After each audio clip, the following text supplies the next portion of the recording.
मंच पर विराजित पूज्य दीवान साहब के चरणों में नमन। उपस्थित अन्य सभी ज्येष्ठ बंधुवर, मातृशक्ति और बंधुओं,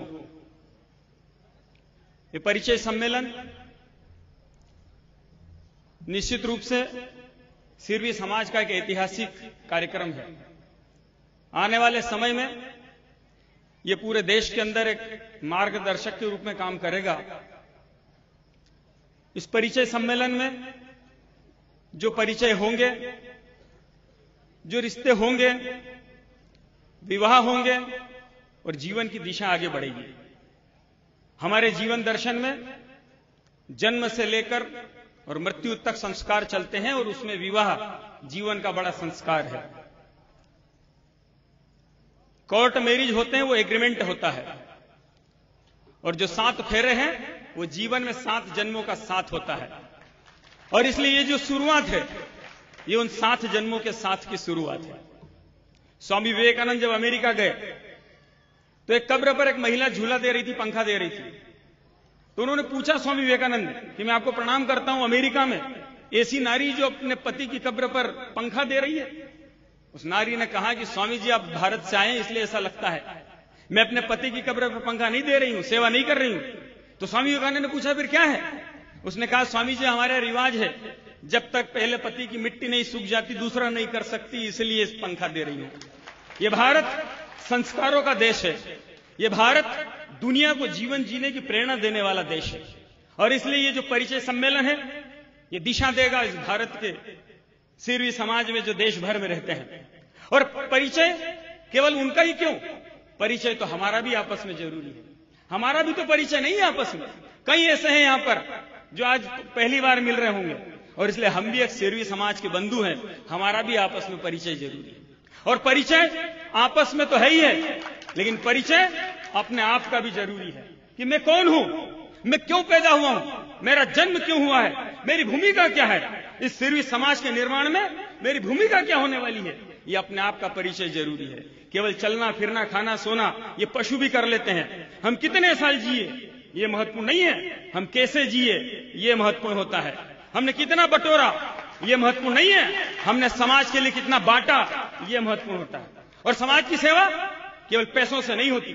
पैसा एक है, लेकिन केवल पैसा नहीं है। यदि हम सफल शिक्षक हैं, यदि हम सफल व्यवसायी हैं, तो हम अपने समाज के बंधुओं को सफल व्यवसायी कैसे बना जाता है उसकी प्रेरणा देकर भी समाज की सेवा कर सकते हैं। यदि हम अच्छी खेती करते हैं तो अच्छी खेती कैसे की जाती है इसकी हम प्रेरणा दे सकते हैं। यदि हम अच्छे IAS, IPS, डॉक्टर, इंजीनियर हैं तो अपने समाज के युवाओं को देश के लिए अच्छे पढ़कर लिखकर आगे बढ़ने की प्रेरणा दे सकते हैं। और एक और जो बात है जो देश के युवाओं के लिए है, हम सब माता पिता हैं, हम सब उनके अभिभावक हैं, हमारी जिम्मेदारी ज्यादा है।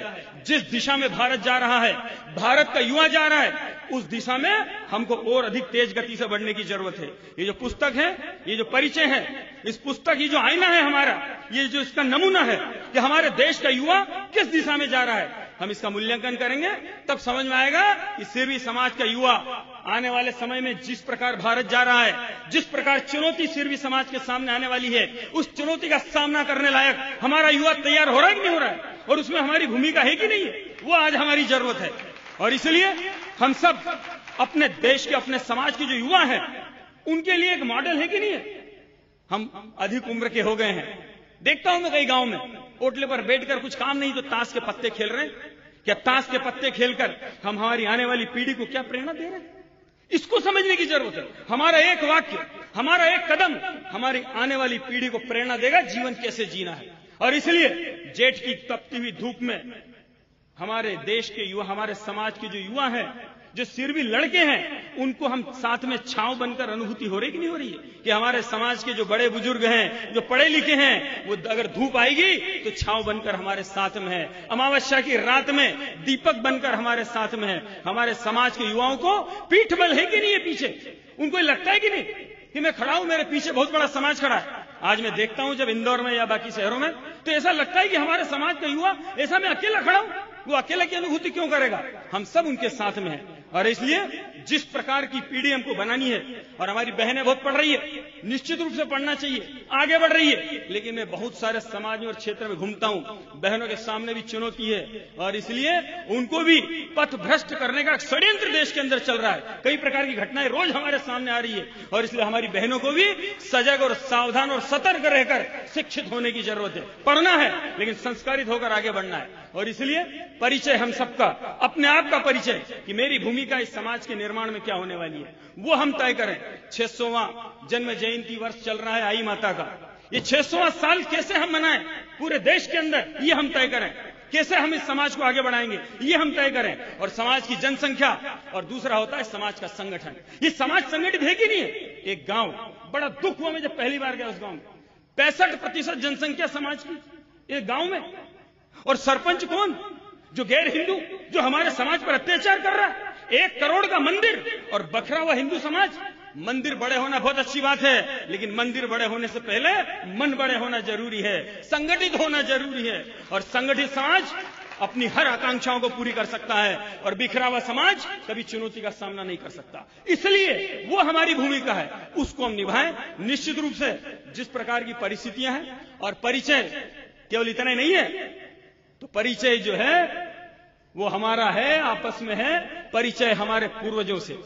ये आई माता का जीवन चरित्र क्या है मुझे भी नहीं मालूम, मैं भी सेवी संदेश पत्रिका से पढ़ता हूं। और इसलिए आई माता का जीवन कैसा था, किन परिस्थितियों में, आज से 600 साल पहले जब उनका जन्म हुआ, वे परिस्थितियां कैसी थी? निश्चित रूप से बड़ी भयावह स्थिति थी, अगर भारत का इतिहास जो पढ़ते हुए जानते हैं। उन परिस्थितियों में सिरवी समाज ने अपने आप को बचाकर रखा, और आज यहां तक हम पहुंचे हैं। वैसी आई माता का जीवन चरित्र कैसा था, कैसे हमारे दीवान परंपरा शुरू हुई, कैसे हमारे दीवानों ने अपने समाज को आगे बढ़ाया, वो हमें मालूम है क्या?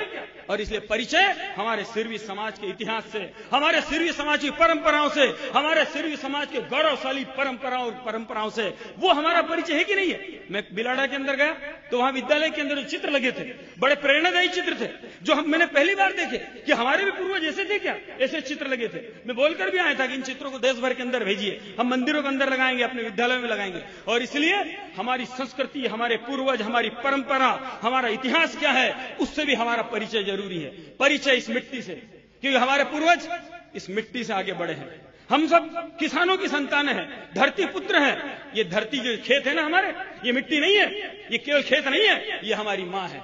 दुनिया के लोगों के लिए मिट्टी होगी, लेकिन हमारे लिए हमारी माँ है। और ये माँ है ना, इसको बिकने मत देना। आज सिरवी समाज के सामने बहुत बड़ी चुनौती उसकी माँ को, उसकी मिट्टी को बचाने की है, जो उसके हाथ से जा रही है।